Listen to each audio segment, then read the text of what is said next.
Look, we get on to the obviously the big one, Derry. Thoughts on it? I thought you were going to say they're Dublin and Louth, the big one. If you were to read all the press all the Louth media, you would think that it was just, oh my God, never read the like of it in my life. How do you mean? Go on. I didn't go on. Look, there's no doubt that Mickey's done a brilliant job there, right? Yeah. But I don't think it's the greatest achievement of, like, it's nearly been portrayed as one of the greatest achievements of all time. Louth back in the Leinster final. They beat Westmeath and Offaly to get there. They're the second ranked team in Leinster. They finished. So what we have on Sunday is third place in Division 2 versus second place in Division 2. Let's call a spade a spade. Don't give me the whole thing of Dublin. This is not the Dublin 6 in a row. I'm sorry, it's not. So it's not as if it's some sort of glorialistic achievement that Louth have got the Leinster final against the odds. They haven't got the Leinster final against the odds. They were very, very lucky to beat Offaly. A team who finished fourth from bottom in Division 3. Westmeath finished third in Division 3. So Louth expected. I would have been shocked if Louth hadn't been in a Leinster final. But look, good luck to them.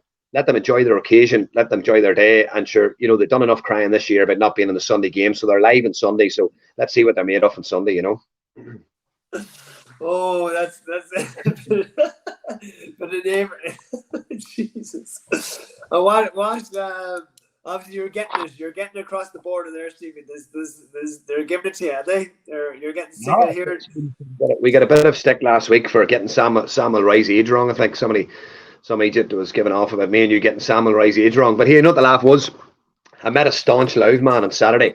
He actually delivers fruit here to the house in Newry here at the weekends, and never misses a Louth game. And I said to him, what are you talking about? And he says to me, 27, 28. So that's what we said last week as well. But apparently we're wrong. Apparently he's 24. He's 24. Yeah. Is he? 24, 25. Yeah, something like that. Jesus, fair play. Yeah. He looks older than that. He definitely looks older than that. Brilliant footballer. Yeah, absolutely. Jesus. No debate there. I'll be surprised, Enda, if Dublin don't put double digits on them. I'll be surprised if Dublin don't win by 9 or 10 points. I would say Dublin will be reeling. I think Dublin will be reeling from the Kildare performance. That there will be, but the gulf in quality, and the gulf in class. I think the way Louth set up, they play obviously an ultra defensive system with Mickey, and they'll probably choke up a lot of kickouts as well, possibly. So I think they'll do enough probably to stay in the game for about 3/4 of the game. But I think the last quarter, if Dublin are on their tune, if Dublin are on their game, Croke Park, fast ball, I just think Dublin will have too much for them. I really do. Do you think the start is critical? If Dublin get in front with the way Louth play, and if Louth have to come out, it could be a long day. Do you think Cook's in there for jobs Sunday? I think he will. From an experience point of view alone, I think he will. Enda, yeah. I think he will.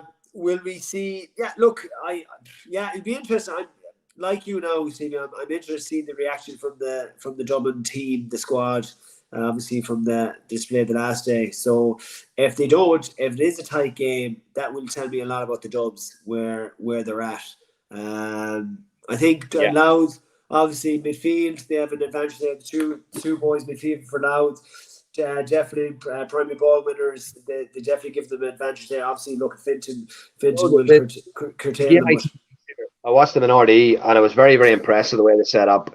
They played a very deep line zonal defensive system against Derry. They kept themselves in the game. They probably should have won the game that day, and they probably should have won the game that day. And Big Grimes is a serious athlete. Like, he was playing 14 that day, and he was coming out around the middle. He's serious physicality around the middle of the field. Here, Downey, obviously last week was in the team that we got brilliant footballer. They have some brilliant footballers, but I just don't think it's not a major surprise that they're in a Leinster final. On the trajectory they're on. They finished third in Division 2. They're the second highest ranked team in Leinster, and to be honest with you, when you see the mess that Meath are in, and obviously Kildare obviously will be looking at their under-20s.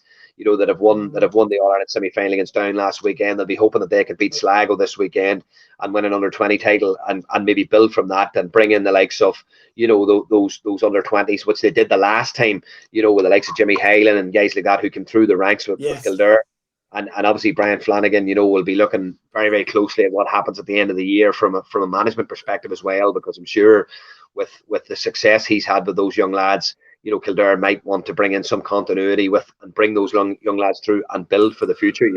But Leinster football in general, and Leinster football in general is in a very, very bad way, like a very bad way.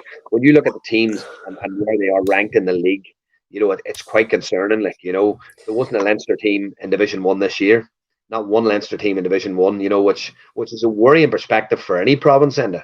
A worrying perspective for any province, In Division 2, you had Dublin, you had Louth, you had Meath, you had Kildare, and then Division 3, obviously, Westmeath, Offaly, Wicklow in 4, Carlow in 4. Carlow in 4, yeah. And Laois. Yeah, like, with just getting back to Louth, Steve, I suppose Mickey, obviously the last 3 or 4 years, he brought them up through the divisions. I suppose he's a victim of his own success there in terms of the expectations are obviously have come up in Louth from that 3 or 4 year gap there, or that 3 or 4 years, what he's done with them. So, I agree with you in terms of, it was an expectation this year on Louth to get to a Leinster final. Let's be honest here. So I don't know where that's coming from. Maybe particularly when they weren't on the same side of the draw as Kildare or Dublin. Yeah. When they weren't on the same side as Kildare or Dublin, like, and obviously when Offaly knocked Meath out, obviously it opened up for them very, very, very very, very well. But look, it's probably, and this is the thing I've always said as well too, if you've got your team well conditioned and you have them well organised, I've said this numerous times before, you can compete with most teams. And that is the reality of inter-county football now. Everyone plays a very, very similar style. If you're organised and you're well conditioned, and there's unquestionably as well, Mickey is a wily old fox. He's got a lot of experience, a lot of know-how. Gavin Devlin's an excellent coach as well.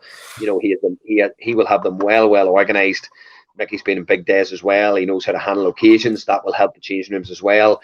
There's a whole combination of things there from a management perspective that will obviously help now this weekend. But my fear is that if Dublin had it beaten, I think Louth would be in a much better position end of this weekend.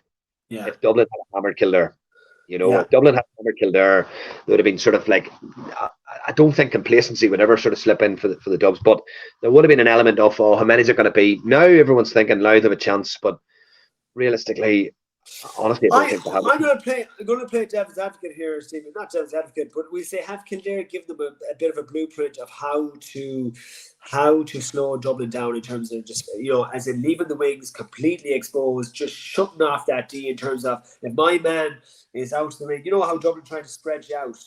Well, I'm going to stick as far into the D here as possible, because that's where obviously Dublin that's their scoring rate, their scoring zone there. That's where they practice and training. The Dubs were obviously the what you would probably call the trendsetters when it came to breaking blanket defence. They were phenomenal at it. Their ball retention got that efficient. It got that efficient end that it nearly just was a death by 1,000 cuts for teams. They were just keeping the ball. They were moving around the attacking points. They were getting width. They were getting depth. Long before Derry were doing this, long before any team were doing it. And that obviously stemmed from the point of view that everyone was setting up the same way against them. Yeah. So I just feel that this current Dublin team probably just aren't as efficient at doing that. And there's always that mad decision from someone breaking forward. Like, for example, I remember a clear example, right?